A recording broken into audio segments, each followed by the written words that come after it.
L'ultimo incontro che li ha visti schierati l'uno accanto all'altro è stato giovedì nel dibattito di X News, da 40 secondi a un minuto per raccontare il loro Veneto, quello di oggi e quello che ognuno si augura di poter costruire domani. Jacopo Berti, Luca Zaia, Alessandra Moretti e Flavio Tosi si sono sfidati sui temi di più stretta attualità con visioni non del tutto discordanti fra loro, tutt'altro. Le posizioni dell'uno si mescolavano spesso a quelle degli altri, eppure le scintille non sono mancate, gli attacchi, come è normale al governatore uscente, pungenti e precisi.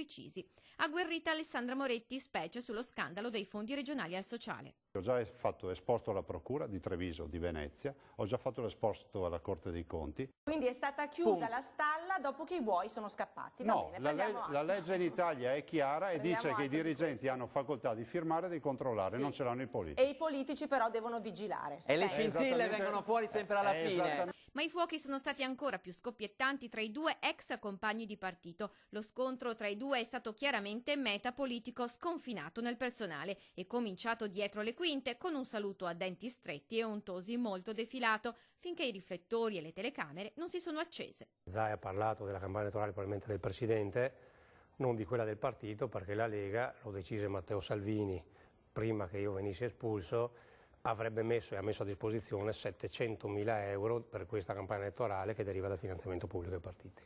Quella di Zaia sarebbe una campagna non completamente autofinanziata e decisamente ricca, secondo l'ex amico. I 700.000 euro che ha messo a disposizione la Lega l'ha votati anche Tosi in quel Consiglio federale. Bugia. È dimostrabile che è una bugia, Luca. A parte questo, quindi io ricordo di essere stato lì assieme. No, è stata una telefonata di Salvini, no, perché le bugie no, è stata una telefonata di Salvini al segretario amministrativo che gli ha detto mettiamo 700.000 euro. Al Consiglio federale non si è detta una parola.